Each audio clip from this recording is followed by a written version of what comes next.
Hello and welcome to today's video. Today, I'm going to talk to you about probiotics. Surprise, surprise, no surprise there. What I actually want to share with you today is the only instance in which I think that discontinuing a probiotic is appropriate. And I think that this might surprise you because it's not if you have SIBO. It's not if you experience adverse reactions or responses to taking probiotics. It's actually something I don't think that you would even be able to guess if you tried.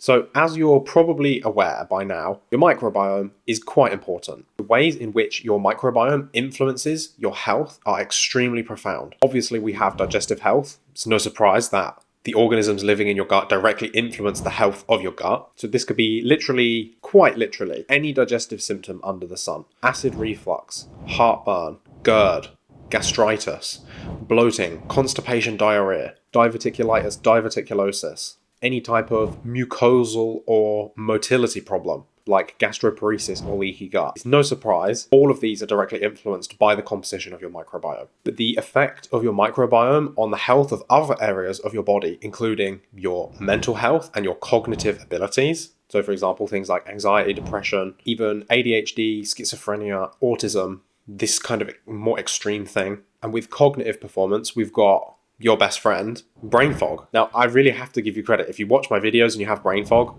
I don't know how you do it. It must be really hard for you to absorb all of this juicy information. I can remember what it was like when I was trying to learn all about alternative healing and how to figure out my own health problems. I would watch like a 40-minute YouTube video and I could only remember like 2 or 3 things that I took away from that video. So if you're watching my videos and you have brain fog, I do understand, and I try to deliver it in a way where you will be able to have some useful takeaways by the end of the video. So if you're currently team brain fog, leave me a little brain emoji down below so I can maybe slow down a little bit and make things even simpler for you. And then we've also got the leaky gut panacea of different health problems. POTS, dysautonomia, mast cell activation syndrome, all autoimmune conditions. All of these things directly influenced by, surprise, surprise, the health of your microbiome. Now, I'm quite fortunate in the fact that I've improved many of my health problems, and I've also had the opportunity to speak with and work with hundreds of people that have also done the same. And one of the common themes that connects just about every single person that I talk with, myself included, is that microbiome interventions were almost always at the top of the list of the things that changed their health presentation. And probiotics are one of the most powerful microbiome interventions that we have access to. So that makes you then ask the question, and that's the topic of today's video. When is it appropriate to not take a probiotic? When is it appropriate to discontinue a probiotic? And this is the question that I'm going to answer for you today. And I think what's more helpful than just telling you what the answer is, because you'll just take that little piece of information and you'll think, oh, that's William's opinion, some random guy on the internet. Maybe he's got some experience, but he's just saying words. If I can walk you through the same thought process that I've developed over the years of improving my gut health and changing the composition of my microbiome, hopefully I can help to facilitate the same sort of change in understanding so that you can almost arrive at the same conclusion as me without me even trying to do so. So this all started when I tried to figure out, what are humans supposed to eat? And this is a really tricky question because if you have been on the internet at some time in the last 10 years, there is every single conflicting opinion and perspective about what a human should eat. You've got the vegans and you've got the carnivores at extremes, at the extreme ends of each situation. You've got one group saying all you should eat is plants and you should never eat animals. And then you have another group saying all you should eat is animals and never plants. And then you've got all these different types of diets. You've got the medical medium diet. You've got the GAPS diet. You've got eating according to your blood type. You've got the acid alkaline diet. You've got all these different options, and one of the best ways to paralyze someone into becoming so overwhelmed that they don't take any action whatsoever is to provide so many potentially correct solutions that they just shut down. And I see this all of the time. So if this is happening to you, it's not your fault, because I did this and I've seen a lot of other people do it as well. So what my aim was with this avenue of research was to try to figure out, if we went back, let's say 200 years or 300 years, so at this time, we still have access to agriculture. We still have some, I suppose you could say, modern technology, but this was before the Industrial Revolution. This is before food manufacturing became this giant profit-based machine. So if we go back before all of this happened, if we looked at every single culture on Earth, what are they doing? And one of the most important parts of this technological development and the Industrial Revolution is the inventions of electricity and refrigeration, because it seriously changed how we do just about everything to do with food. So if you go back before all of these things happened, and especially if you go back even further than that, if you go back a couple of thousand years and you start to look at ancestral cultures and the wisdom that was held within these cultures, I was able to find that there are 4 common points that connect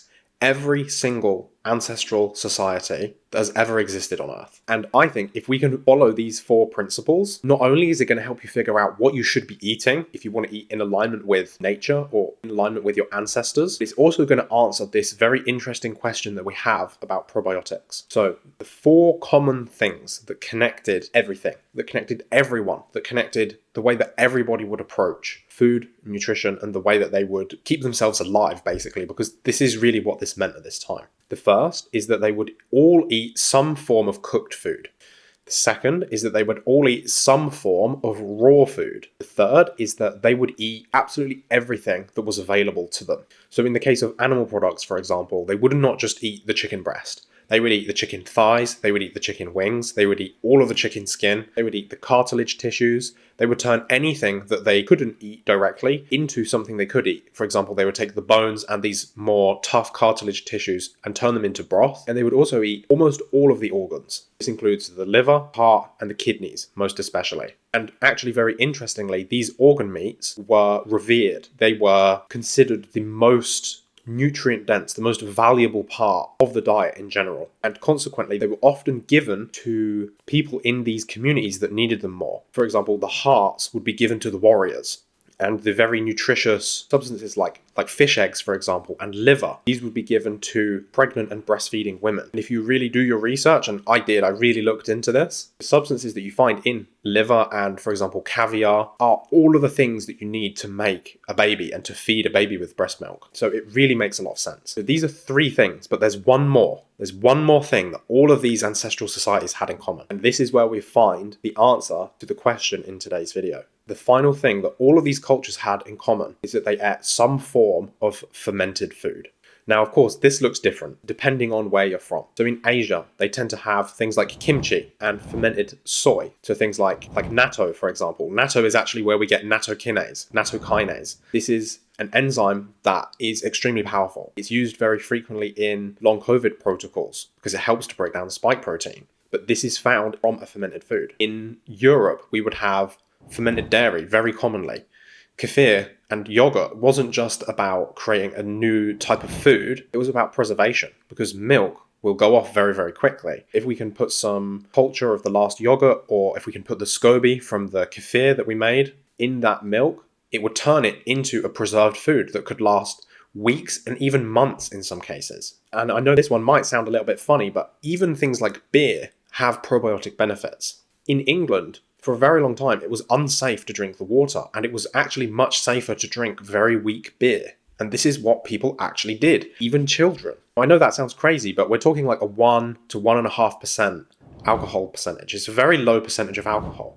But the creation of beer killed the pathogenic microbes in the water and made it safe to drink. And as a consequence, we were consuming fermented food. But it doesn't matter where you go. You will always find these 4 things in common: raw foods, cooked foods, nose to tail eating, especially of the animal products, and fermented foods in every single culture. So now I think you're well equipped enough to come to the conclusion yourself. If you haven't quite got there, I'm going to spell it out for you so it's really simple. The only situation in which it's appropriate to not take or to discontinue a probiotic supplement is if you are consuming an appropriate amount of fermented foods. This kind of surprised me because I've always had a bit of a philosophy through my healing journey in that I don't want to take supplements for the rest of my life. And I feel like if you're doing it right, if you're really eating the correct way, if you are aligning yourself with the way that things are supposed to be, if that actually exists, then you shouldn't need to take supplements. You should be able to get everything from your diet. And this does hold true in the probiotic situation. Now, I'll be the first to say I love probiotics because they're almost like medicinalized in a way. If you use a good quality probiotic, you can remove all of the excipients. You can avoid all of the things that might be in fermented foods that you could have reactions to,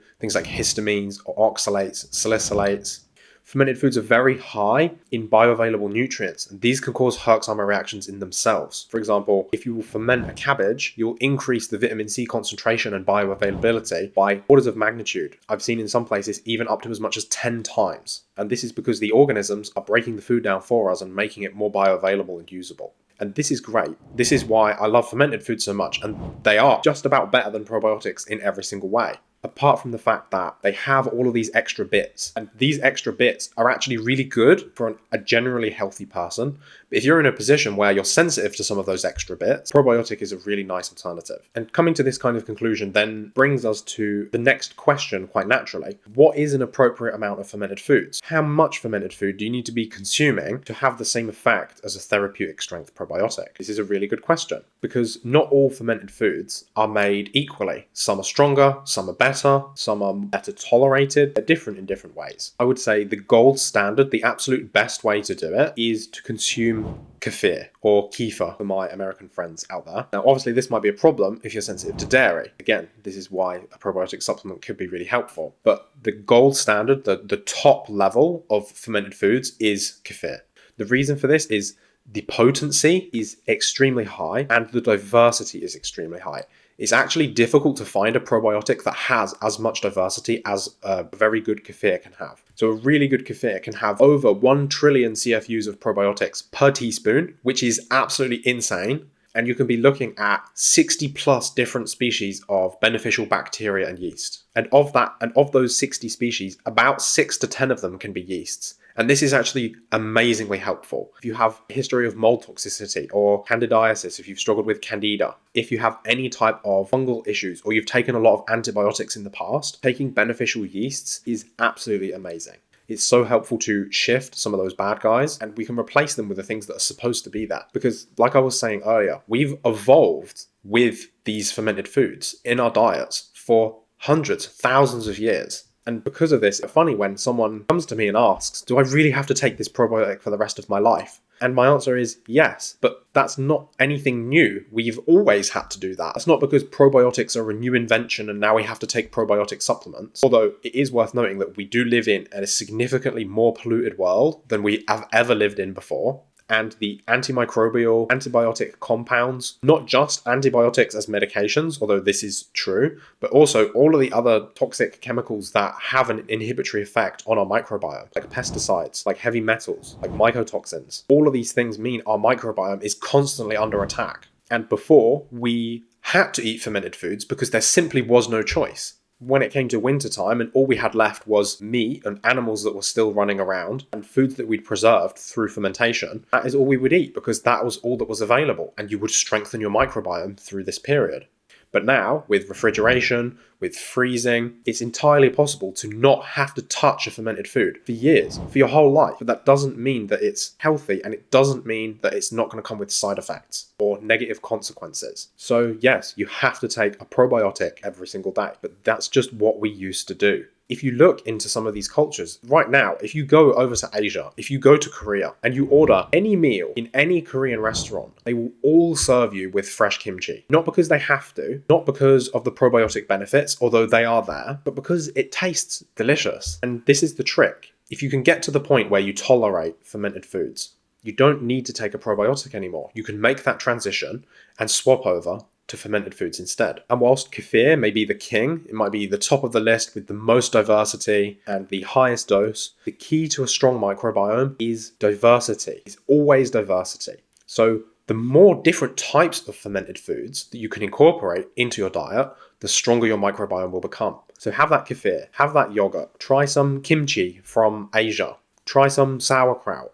If you're from a country and you're not sure what the fermented dish is from your country, figure out what it is. Every single country, every single culture has their own unique type of fermented food. You know, it's really amazing. Like here in Portugal, for example, they even have fermented sausages. And that just sounds like a crazy thing to say. But they literally ferment them, smoke them. This curing process kills some of the bad bacteria. But it's full of beneficial organisms. Sometimes you even buy these sausages and they're literally covered in mold, and people eat them and they feel great. So if you're in a position where you can't tolerate fermented foods and it's making you think, I really should get started on probiotics, I need to work my way through a probiotic progression to reach the point where I can have fermented foods in my diet as I ancestrally should again, I would strongly suggest that you take a look at our ultimate probiotic introduction guide. It's a step-by-step process that walks you through exactly what probiotics to take, at exactly what dose, in exactly what order, and how to work through them step by step until you reach the point where you can reintroduce fermented foods again. So if you've enjoyed this video, make sure you drop me a like. And if you're already consuming fermented foods and you're enjoying them, make sure you let me know what you're enjoying below, because I always like to try different types of fermented foods. And especially if you have something that I might not have heard of, let me know. I'd be really interested to hear. Even if you're eating something that's a little bit more common, like how I eat, so kimchi and kefir, let me know. I'd be really interested to hear what it is that you're doing. And if for some reason you can't tolerate fermented foods just yet, make sure you check out that probiotic introduction video. It's a really, really good video. You'll absolutely love it. It's a step-by-step guide. You can't get it wrong. So that's everything for me today. I really hope that you found this video interesting, and let me know, do you agree? Do you disagree? How do you feel about this whole perspective on this situation? Because honestly, I must have put about maybe 3,000 or 4,000 hours of research into trying to get to this conclusion that I have finally developed. So let me know. I'd be really interested to hear. But that's everything for me today. So take care, and I'll see you in the next video. Bye.